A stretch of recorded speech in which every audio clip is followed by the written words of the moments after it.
What got you into graphic design and how did you end up working for Bell Media? So graphic design, wow. I kind of fell into it. I was working, so I started as an intern at 89X, which was a station in Windsor and Detroit. And I was working in the promotions department and we needed like different graphics and things, but we'd always have to go to like the person who like managed the website. It didn't make any sense. So a couple of people there knew a couple things about Photoshop. And what happened was they showed me those couple things, and I combined a few things together, and they really liked it. And I ended up teaching myself Photoshop, and then it ended up becoming like a job. Like it's something that I really enjoyed, like creating the art like that, because I'd never been like the best like artist in terms of like drawing and illustration and stuff. But that took off, and it kind of became a kind of a passion.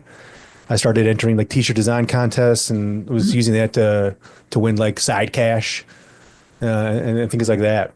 But yeah, like the Bell Media thing, that was the owner of the station. Like that was the station I listened to in Detroit. Was 89X, and I won a contest, and I saw the dude that was like the job I ended up having. Like I met him, and I was like, dude, how did you get into this? Because I was going originally going to school to be like an engineer. Mechanical engineering is what I was going to school for. I was taking like physics and all these calculus classes on a college level, and I'm like, I don't care what the antiderivative of this equation is. It doesn't like what's this going to do for me in the future, you know? Yeah. And seeing that guy with that job, I was like, no, that's something that would be fun. Like you get to meet bands, you're doing stuff with music, you're hanging out with listeners of the station, and getting them sweet prizes and stuff like that. So I started going down that road as an intern, and eventually, some people at the station took me under their wing, and I started working part time. Eventually, full time, and then actually ended up leaving. But then I started doing some stuff for the morning show, and I left. I moved out of state with a girlfriend, and I didn't like it, and moved back, and was doing more stuff for the morning show, and was just a full time graphic designer for the whole cluster. So. Yeah, tell me about working with the morning show then. What was that like? That was cool. Like that is another thing I kind of fell into. My whole like radio career, I assumed was always going to be around like marketing and promotions, and like there's not a ton of cash to be made in radio unless you're like a big morning show or like a big personality, like on the level like Howard Stern, and that's that sort of thing. So like I've always assumed like what I'm going to learn here, I'm going to take somewhere else, eventually at some point. But like Dave and Chuck and Lisa really, really enjoyed the stuff that I did on the air. And for me, I was just like, I was always a fan of like the 90s type of like radio, like the radio stuntmen, like Stuttering John from Howard Stern, and Triumph, the incel comic dog. Like that's really like my inspiration was Triumph, the incel comic dog. So I just was trying to do what he was doing, but doing it for their show. And they'd send me out to do bits, and they were successful. And thankfully, the listeners of the show provided a lot of positive feedback, to Dave and Chuck and them, and letting them know like, hey, you need to have James on more often. And so any chance that they got, they would try to include me on things. And eventually they left. And then like a couple months before they started at the new radio station at WRIF, I got a phone call asking if I wanted to come be a producer on the show, full time. And like that's not an opportunity you turn down. Right. That was like the Matrix moment, when Morpheus has the pills, you take the red pill, you take the blue pill. I went down the rabbit hole, you know what I'm saying? Yeah. So yeah, so that's how I ended up connecting with those guys. But just they enjoyed my sense of humor. They enjoyed, what I did on the mic and how I interacted with listeners, and some of the ideas I would come up with for concert ticket giveaways. Me and Cal Cagno, the promotions director at the time, and he's also to me like one of my mentors. I would say in radio, we'd come up with some wild ideas of things that we could do that, fairly racy, but also crazy to hear people doing on the radio. So. Right. Them ideas that are controversial enough to get attention, but not too controversial to get you canceled. Yeah, exactly, exactly. Yeah, you got to ride that line. I mean, nowadays that's even harder to find. Like Yeah. nowadays, like everybody's so uptight. It's hard to just try to be funny because everybody just takes everything so personally. Oh my gosh. Yeah. Tell me about it. We have a comedy account. That's what we do is we post skits and stuff. And it's a joke that some jokes were like, okay, we understand how you could find some offense in this, but then there's some of them where you're just like, how did you even manage to find this offensive? Yeah, you're just like a fart People, joke, and this, so suddenly they made it political. You're like, I don't want, no, yeah, it's a exactly. joke about poop in my pants, dude. Like, it has nothing to do with anybody in the government. It's about my underwear and how now it's embarrassing that I got to walk around, with a Hershey squirt in it. Right. Yeah, exactly. I don't even understand some people nowadays. But how did you transition from the show into content creator? Well, as a part of the show, like that's essentially as a producer, that's kind of what your gig is Yeah. you're creating content. You're just taking content from the show, and you're taking like a huge piece of content, like a 3 hour show, and like my job every day, they would tell me a moment of the show that they wanted to be highlighted, as like a best of, like a previously on type thing. Mhm. So would take like a 10 to 20 minute bit and I would edit it down to like a 60, 65 second little clip, sometimes even shorter that could be re-aired. And we would do the same thing for audio, for video. Like I wasn't like the video guy, for the most part. Like Jason, the phone screener, would be like the video guy. But there was times where I would edit some video stuff down, different peep shows, edit it down for TikTok and stuff like that. So that kind of was natural. Like that was part of the gig. Plus, I was trying to do my own thing on YouTube at the same time. You see all these people like making it huge. You see videos of dudes rolling up in Lamborghinis and throwing $100 bills in the air, and you're like, how is this dude 10 years younger than me? He's just found so much more success, and you find out he's just some dude that was on Vine, doing the splits. Yeah. As people were walking down the road, Logan Paul, and then these people just took a liking to him, and you'd go down and do some research on YouTube and stuff, and you're like, okay, people watch people open up boxes of stuff. People watch people, eat food, so like stuff like that. So it's like I can do all those things.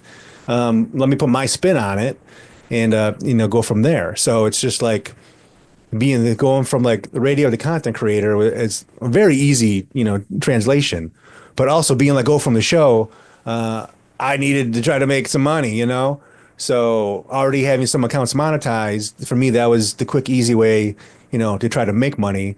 But it's still like it's incredibly hard. Like just for anybody who's watching, like my YouTube channel's monetized. I've been on YouTube for probably going on 8 years now. I've been monetized for maybe 2 years.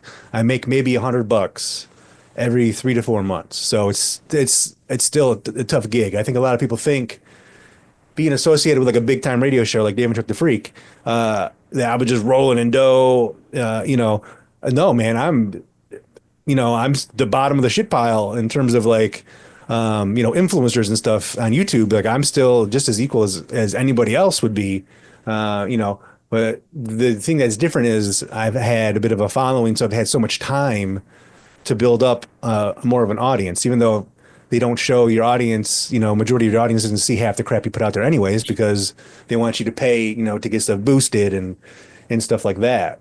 So, but yeah, like the transition from radio to content creator, technically I was content creator, while I was doing the radio thing. So, Gotcha. That makes sense. Yeah. I never really thought of it like that, that being a producer there was content creator essentially. I mean, just yeah. working more for a company rather than yourself, I guess. Yeah, and really, like, not to like shatter anybody's dreams, but like, you're gonna make more money making content for people who don't know how to make content, or companies that need people to make content, than you probably will on your own. And that's coming from somebody who now has a job. I make content, for a minor professional hockey team, in Detroit, the Motor City Rockers. Like I make content for them, videos, graphics, like all that stuff. Like that is what's paying my bills now. The YouTube channel, like the different things I'm posting on TikTok and all that stuff. That's pennies, like that's nothing. That's like money to take my wife out to dinner, every once in a while if she, wants to hit up the Olive Garden, the finest of feasts. So like the money to be made is actually finding people that need it made and then showing them that there's value behind making that content, really. Yeah, I think that's true because we still live in a era where a lot of the people running businesses aren't super tech savvy. So if you come Exactly. along and you're a tech savvy person, they don't want to learn it. Yeah. They're too They, old and they'd rather they pay don't want somebody to to do deal it. with They it. want to sit around and make Yep. those business decisions. They want to make the big bucks. And like I sat in a meeting and I told everybody, I have a college degree. I have a college degree from Wayne State University. And in order to get the college degree, I needed a fancy computer. I needed fancy software. I had to like learn Final Cut Pro. I had to write scripts, had to do all that stuff. All that stuff that I needed, I can now do right here on my phone. Yeah. I can literally do everything on my phone, and some of it I can do better and faster and with crazier effects. Like, so Mhm. that's how far things have come, you know, going from college to where I am now.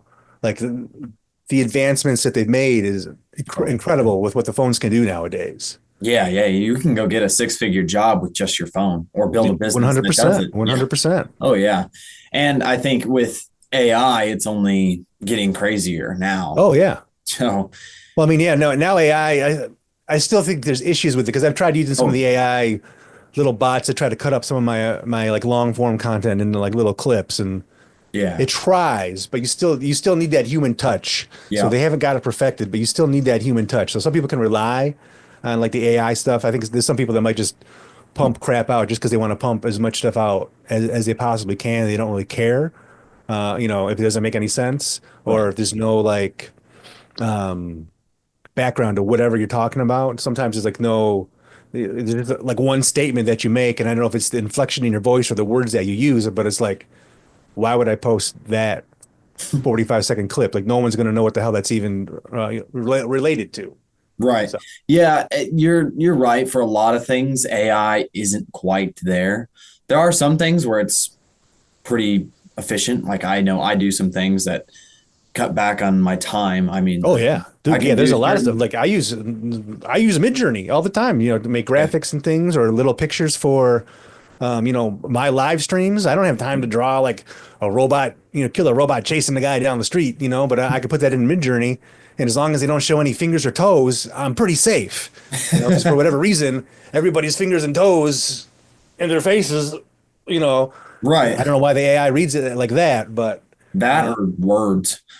yeah, yeah, they can't. I mean, there might be some out there that can do words, but I don't have the time to delve into some of those. 'Cause I think some Right. of the Chat GPT stuff, I'm not paying them $20 a month or whatever. I'm just going to use the free stuff. But I think there's some of the Chat GPT and there's a couple other apps that can do the words. I got the Photoshop skills. I just need the picture. I can put my own words on there and make it look pretty. So Yeah. Yeah, that's the one thing I haven't mastered is Photoshop. I'm pretty computer literate, but when it comes to Photoshop, I'm not there. yeah, if you know, have you tried Canva? Yeah, oh yeah, I use Campbell all the time. There you go, man. That's probably the biggest competitor I would say to Photoshop. If you can do Canva, we have interns at the hockey team, and I'm like, who knows Photoshop? Nobody knows Photoshop, but everybody has Canva. So I'm like, Yeah. okay, well, I'll give you some of the elements that I need included in these graphics, and then you guys just use Canva, to make it work. Because I don't know Canva, and I'm not. There's no need for me to learn it because I've already learned, Photoshop. So like everybody's cup of tea is different. Yeah, I just everything that Canva can't do, I've got a guy who does graphic design. I just shoot him a DM and hey, There you take go. care of that for me. So, I've never wanted to take the time to learn it, I guess. So tell me the story of your shirt brand, the I'd buy that shirt. Cool. So, yeah, so I'd buy that shirt. Like, I've always wanted to launch like a t-shirt line, have my own t-shirt line, and I actually launched one back in the day called Suburban Hijinks, and they were pretty bad designs. At the time, I thought they were the greatest designs ever, but when you look back at it, you're like, ooh, now I know why nobody really bought a lot of them. There's a few that did pretty good and that stuck around, and I made some money off of, but that eventually like morphed into more like a body jewelry. So like I have stretched ears, Hmm. and when you look into like what you can get some of these pieces of jewelry for wholesale, I could sell them for $5 a pair, and I'm still making enough money, to where I can undercut anybody on the internet, price wise. They started on eBay, then it moved to like an actual website, and then once I got the full-time morning show gig, I just didn't have the time to really use it. So I sold all that stuff off, and then I got a MacBook so I could edit videos and all that stuff. And I've still been sitting like I have won a few t-shirt design contests, and I've come up with a few different t-shirt designs for the different radio stations I've worked for. And a lot of people are always like, "Oh man, I'd buy that shirt. I'd buy that shirt." And so I took all those designs and I took some of the stuff that I've made through Midjourney and I put some of my own spin on and uploaded that and put those up there for sale. And that's, pretty much how I got the name of the store, the I'd buy that shirt.com, just from people saying, oh, I'd buy that shirt. Hmm. So it's like, it's designs that I've made graphically for the most part, that have either entered into design contests or that I submitted. Like back in the day, there used to be a website called Empties, and like that's where people would go like to buy t-shirt designs, and bands would go there to find artists, and so there'd be always like these cattle calls, like, hey, Ozzy Osbourne needs 5 designs. Here's what he's looking for. We're gonna take the best ones, and we're gonna pay 250 a design. So to me, $250 a design like that's some cold hard cash, baby. I'm down. So I would submit, and not always get selected, but I feel like the art was good enough to where it could be on a shirt. And so like all that art that I really, really liked and all the contest winners, I uploaded, to a print on demand site. And that's the other thing. Now that all these print on demand sites, they used to be crap. Like Yeah. you'd buy a shirt that's print on demand, you'd know it instantly because it would fall apart. It would just be a real crappy print on the fabric. Man, they've perfected that. That stuff looks so good. Like, chef's kiss. Like, you're not limited to like certain colors because it doesn't have to be screen printed. You can do gradients. You can put it on a nice quality shirt. And Hmm. like my whole thing is you should be able to buy like a kick-ass t-shirt for like $20 plus shipping. So like that was my whole thing. Like I don't want to charge more than $20 if I don't have to. Unfortunately, some shirts you have to charge more than $20. Like big dudes get on my ass all the time. They're like, you need 3X, 4X, 5X. I'm like, bro, I don't want a $35 shirt on my site. Like, Yeah. I don't think anybody should have to pay $35 for a t-shirt. As much as I would appreciate the support, go buy. I don't know if shirts are that expensive for dudes that are that big. I just don't want a $35 shirt on the site. Like to me, it's not worth it. And plus, you're gonna have a shirt that's this big, and then the design that's like that. So Yeah. then that goes into the whole issue of trying to like make the designs larger, which goes into issues with your resolution size and like stuff like that. So it's like it'd be more work for me to translate the designs to fit on a bigger print, and then find those bigger shirts, and some of the big shirts you can't get in the different colors, and that's all like t-shirt business stuff. Right. But yeah, like that's how that site came to be. It was just all my like old art that's just been sitting on a hard drive for years that like I didn't want to let go of. Um, and some of the t-shirt sites that I won contests on are no longer around. So like I guess if they want to come after me for using the art again, they can, but you check my receipts that like I'm not like rolling in dough from the t-shirt site either. It's Right. just I've made a few bucks, had paid some bills, and plus it was something that I could do now that I have a baby. We had a baby. He just turned 2 years old, so like I can't go out and like do crazy videos and different stunts anymore. Like I'm much more homebound, and it's like an artistic outlet that I can tap into and access. So if I get a crazy idea, start to put it together. If I need some help, plug some of the stuff I need help with into Midjourney, and then combine that with everything else. And then it's like some people might frown upon it, but to me, it's like it's not all robo made. It still has that human touch to it. Just like if you were to use a graphic site or like a stock photo site is kind of how I look at it. But yeah, I buy that shirt.com and it's been a lot of fun. It's just been hard to put the time in to make content to market it, Yeah. essentially. Like I've made a few videos here or there, and then it's like life happens and you get busy and you kind of fall off a bit. Yeah. What third party service fulfillment service do you use, if you don't mind me asking? Printify. I use Printify. Yep. That's the So one. I think they have a very good service. I don't want to plug them too much because there's some stuff that upsets me.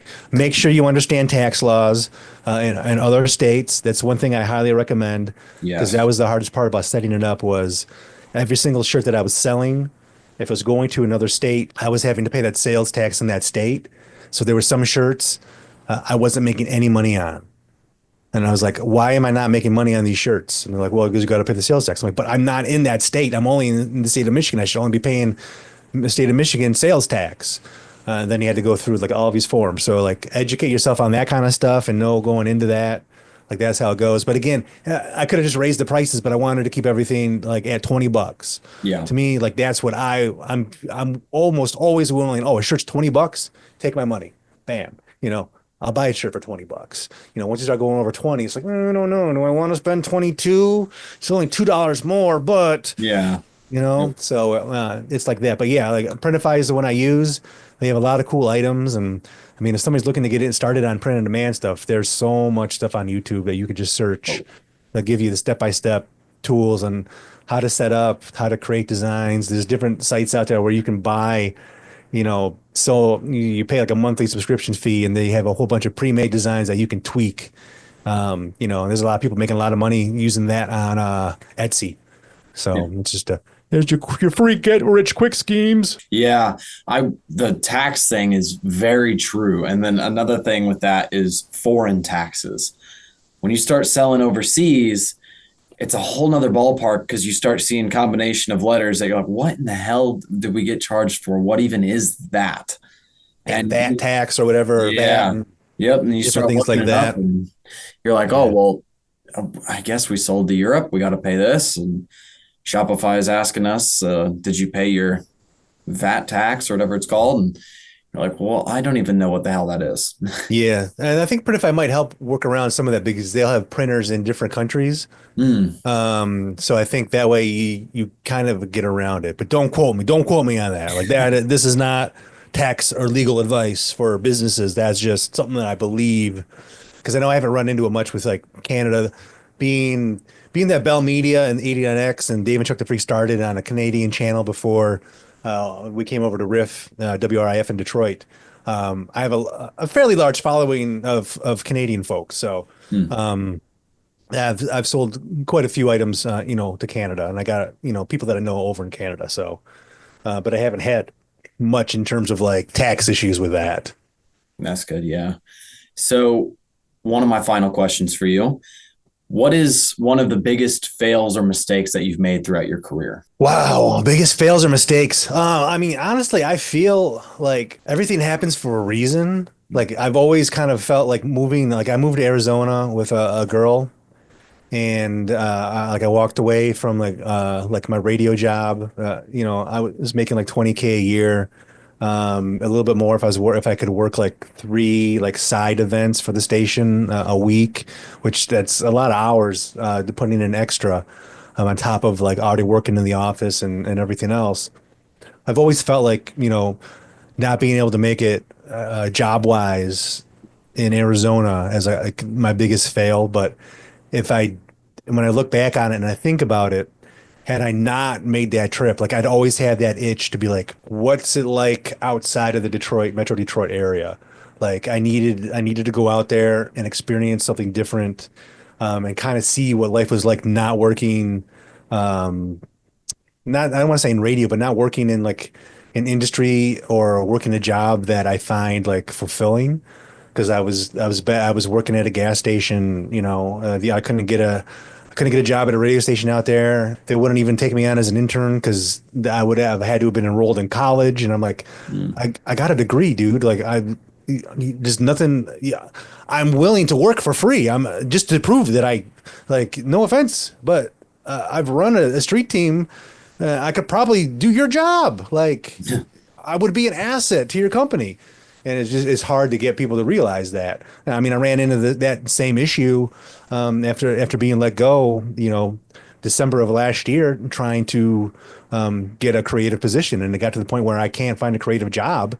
I'm going back like to retail and that sort of thing. But I would say like I feel like my biggest failure is Arizona. But had I not gone to Arizona and moved back home and things happened, like I wouldn't be where I am right now. I'd probably be in a completely different place. I would probably still be in Arizona, but I wouldn't be with my wife, and I wouldn't have my son. I wouldn't be doing what I'm doing now. So I kind of feel like it would be that.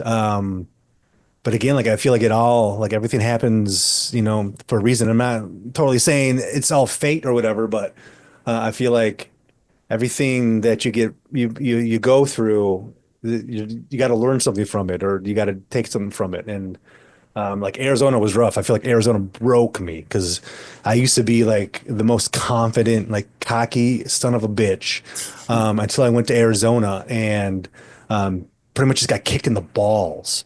I couldn't like my options were managing a gas station or being the guy that works for a credit card company trying to convince you to pay $10 on your bill just to get a payment in. And I'm not knocking either of those positions, but I didn't want to do either of those jobs. Like I would literally wake up in the morning. The first gas station they put me at as a manager was in the hood, and I would cry. I would cry in my car on my way to work, cry. I would like stop crying just soon enough to where I didn't look like I was crying on the way to work, to where I could walk in the gas station and deal with what I had to deal with. And but yeah, if didn't go through that, I wouldn't appreciate what I had afterwards probably as much because I guess I didn't really appreciate what I had before, even though I was only making like 20K and living paycheck to paycheck and like all that stuff. But it helped give me an appreciation, even though it was a failure. It gave me a lot of appreciation for what I had, later in life. Like I got to do 10 years, 10 plus years on a major market morning radio show. You know, uh, got to travel on the company dime to Boston and Vegas and Punta Cana and the Dominican Republic and got to do some crazy stuff. I got to kick a dude in the balls live on the radio and I'm getting shot by paintball guns and I'm selling dildos on the street. I got to do a lot of cool stuff. And I got and I appreciate being able to be able to do that stuff. Even though I would say some of that stuff was probably a deterrent for people to give me a job like in normal society after I got let go when they're like, "Oh, you're the man thong dildo guy from that crazy morning show." Ah, yeah. Yeah, we're a family oriented business, like that sort of thing. So, but luckily, Motor City Rockers found me, and they appreciated what I can bring to the table in terms of experience and social media and content creation and all that. So, and I wouldn't be working for those guys right now had I not gone through everything else. So it's just like Arizona might have been a failure, but it was part of the dominoes that had to fall in order to get me where I'm at today. Yeah, I feel like all the most successful people say that. They say that you have these mistakes, but if you don't look at them as mistakes, you look at them as learning. There's not failing. There's lessons or there's what is it? There's lessons or there's moving along. You know, you're progressing or you're learning. That's what it is. Yeah, absolutely, 100%. Yeah. So, and you're very right about you have to experience kind of those lows and those breaking moments before you can really fully enjoy the fruits of your labor, before you can really enjoy that to the fullest extent, because you don't know what enjoying it really looks like until you don't have anything.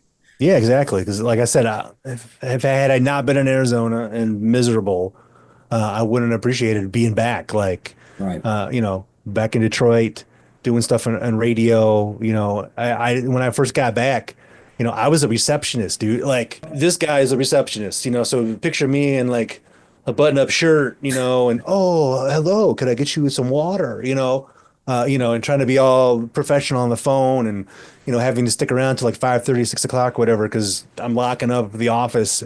But I didn't care. Like I enjoyed the fact that I was back there doing that, and I wasn't having to get up at 4:30 in the morning, having to drive, 30 minutes to go count money and scan lottery tickets and scan cigarettes, and then have to take a deposit in and have to write up employees for taking dirty magazines into the back and having to have a conversation with a 22-year-old kid about why he's jerking off, on the clock, and if I'm gonna have to report him to the district, like that type of stuff.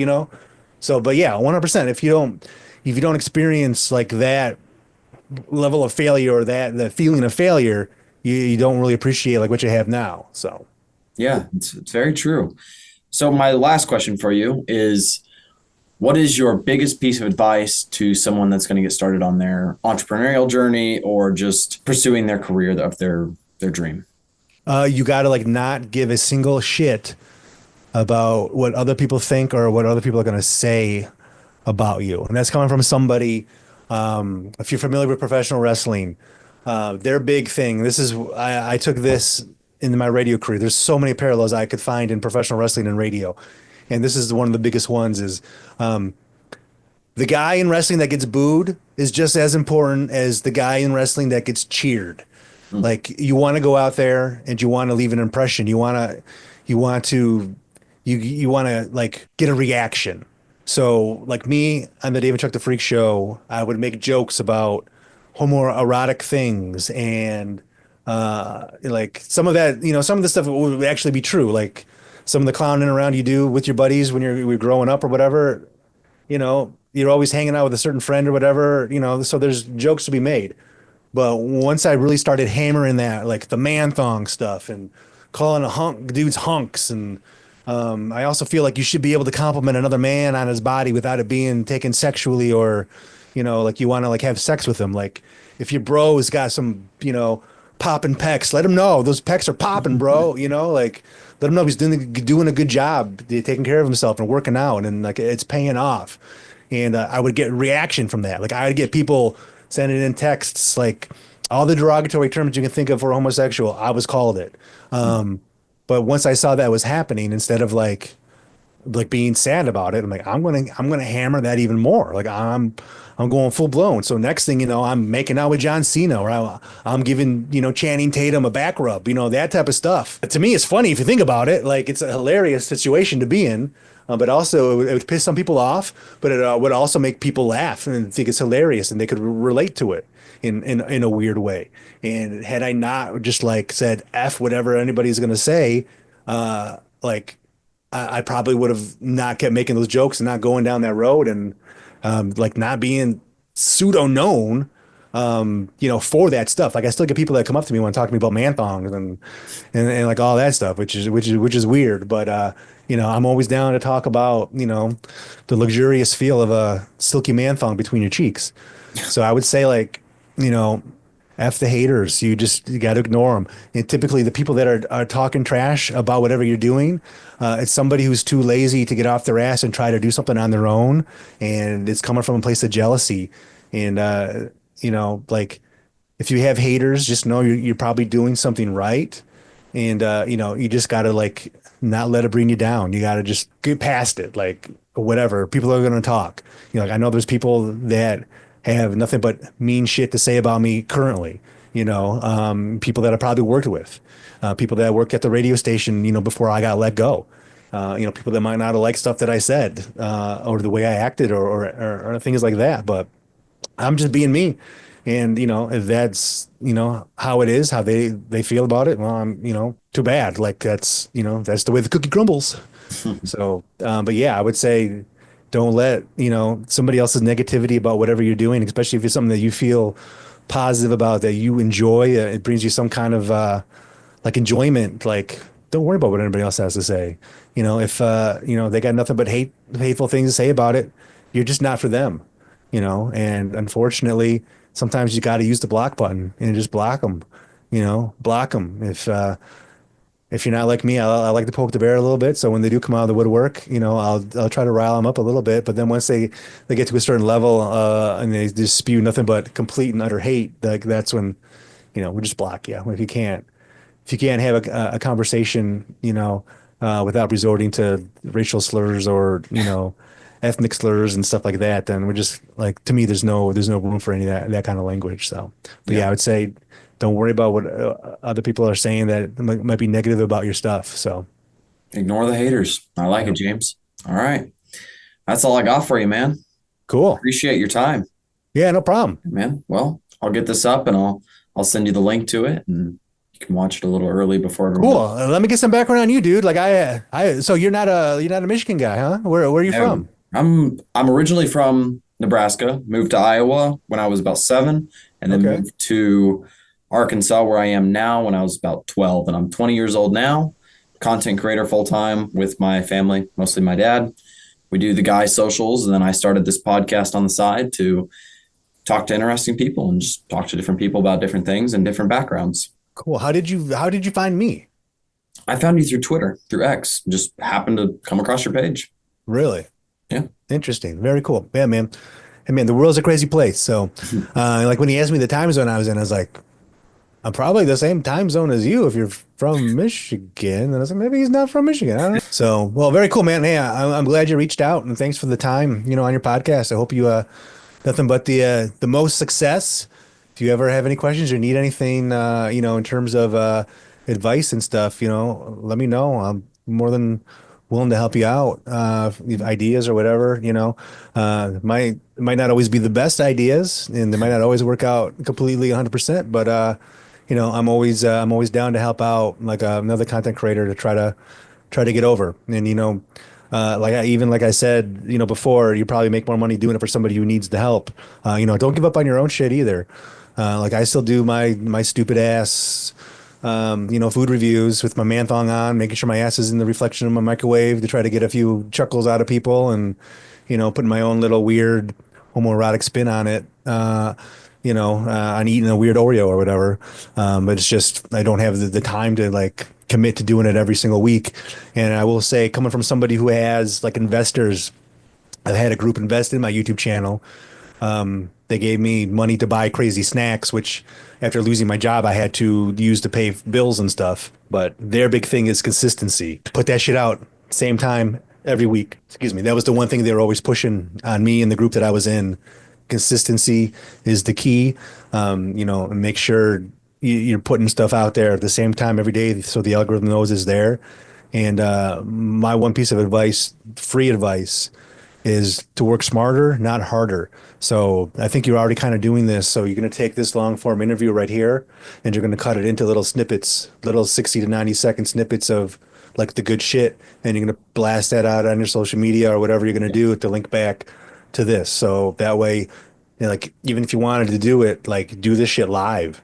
Do it Yeah. on fucking YouTube Live or whatever, and then record it or however you wanted to do it. Not to tell you how to make your content, but like for me, when I do like my own little shows on Twitch, I do that shit live because I know I have an audience that's going to tune in live, and then I chop it up into little segments and blast that shit out separately. Yeah, So like that's the consistency is definitely the biggest thing. We've been posting 8 to 12 videos a day for the past like year and a half now on our wow. socials. Yeah. So consistency is the biggest thing. And so, Yep.